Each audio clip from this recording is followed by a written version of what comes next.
so there is a review sheet that I want you to spend a good chunk of the morning working on. So I want you, I think there are 6 questions, 6 proving ones. So I want you to try to work them on your own. And so pause, and then we'll go through all 6 of them. So I want you to spend at least 20 minutes working through those pretty good, and then we'll go through the rest of them. Okay? So take a minute and try to go through them. Good deal? All right. So this is a mixed practice, so that means that they may not be in order. They may be all over the place of how to prove these. Okay, so let's look at number 1 here. So it says, given that L is the midpoint, okay, of KN and MP. So remember we write, so L is the midpoint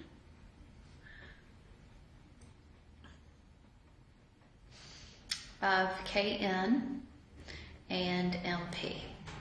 Okay, so if L is the midpoint of KN, so then that makes those 2 sides congruent, and it's the midpoint of MP, so then that makes these 2 congruent. Okay, so that means that KL is going to be congruent to NL, definition of a midpoint.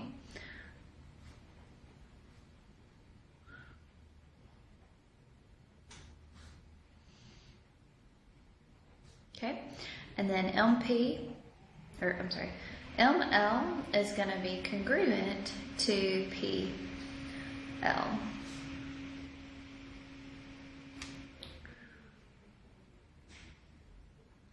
Okay, so those 2 sides are going to be congruent. So I've got side, side, side, side. What about these angles right here?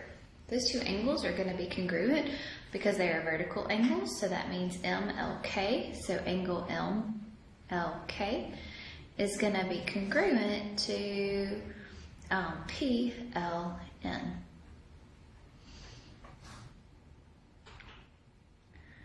Okay, so by what? Side, angle, side, they are going to be congruent triangles.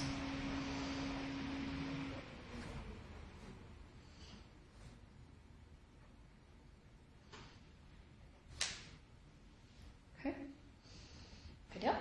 All right, so BD bisects ABC. So BD bisects angle ABC. So that is given.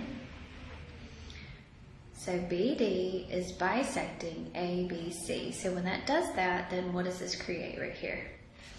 2 congruent angles. So that means that angle A, B, and D is going to be congruent to C, B, and D.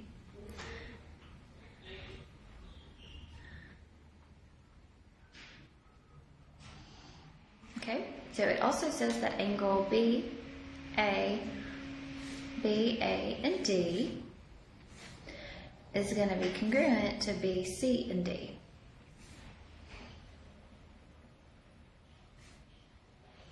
Okay, so we've got angle and an angle, and what about this side? They share this side right here, BD. So that's not the included side, but it is going to be angle, angle, side. Okay, so that means that BD is going to be congruent to BD by the reflective property.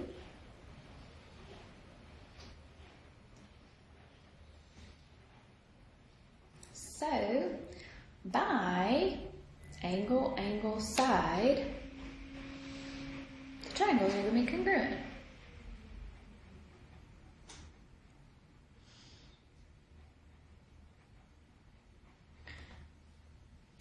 Okay, good deal. All right, number 3 right here.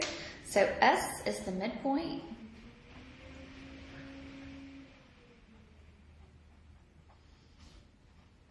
of QU. Okay, so that was given to us. So if S is the midpoint of QU, so that means that that makes those 2 congruent sides there. So that means that QS is going to be congruent to SU or US. I'm sorry, I should have probably written it the other way.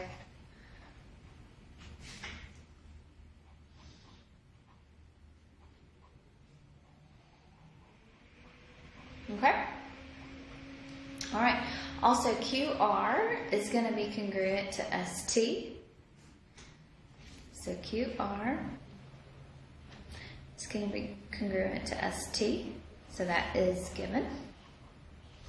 And also RS is going to be congruent to TU.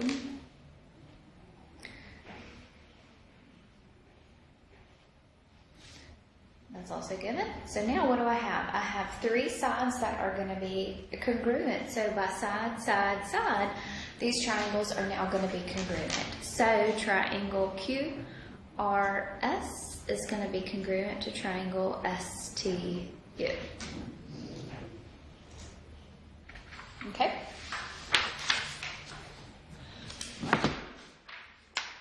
Sorry. All right, let's look at number 4 here. So number 4 says triangle FGH and triangle FJH are right triangles. So triangle FGH and FJH are right triangles. So that's given. Okay, so GH is going to be congruent to JH. That's also given. So what is that? So GH and JH are going to be congruent. Okay. And so they also share this side right here. Okay, so that means that FH is going to be congruent to FH by the reflexive property. So now, what do I know? I have a right triangle. So the side across from that right angle is the hypotenuse. So that FH is hypotenuse, right? Is the hypotenuse there? So that means that I've got my hypotenuse and an equivalent leg that are congruent. So that means that triangle FGH is congruent to triangle FJH. Okay? All right.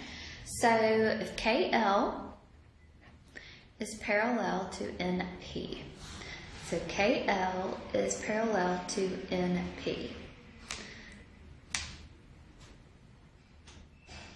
Okay, KL is congruent to PN. So KL is congruent to PN. So now they're parallel and they're now going to be congruent. So that is given. So now what do I know? Okay, so this angle right here, L and N, are going to be congruent. So angle L is going to be congruent to angle N. Okay, so what those are, because why? Those are alternate interior angles.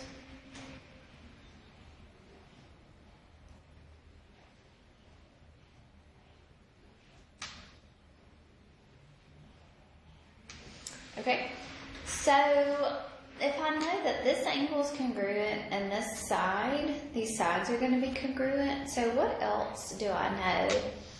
I know that these angles right here are going to be vertical angles. So angle L, M, and K. Okay, it's going to be congruent to angle N, M, and P.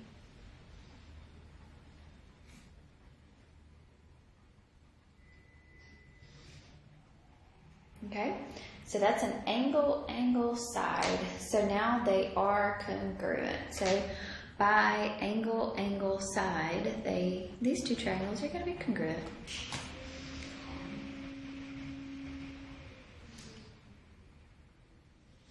Okay. So I have ty is going to be congruent to xy. So ty is going to be congruent to xy here. Okay, so that was given, sorry.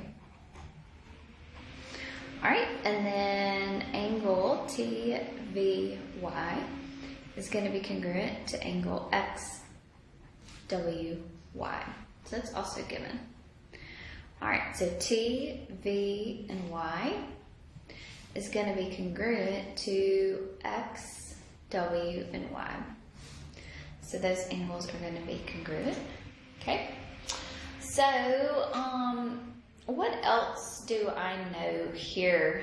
I don't know anything about my sides, but I do know that these angles right here are vertical angles, so those are going to be congruent. So what does that mean? That T, V, and Y, X, W, and Y. So then that creates an angle, and a side. So angle, let's call that what? T, Y, and V is going to be congruent to X, Y, and W.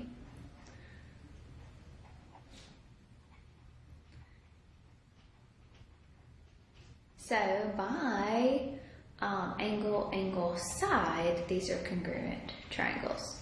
T, V, and Y is going to be congruent to X, W, and Y. Okay, good deal. All right, so hopefully that you feel better about this. Tomorrow we're going to look at something a little bit different, corresponding parts of the corresponding triangles. So that's our last one, I think, that we're going to look at. So if you have any questions, please let me know. Y'all have a good day.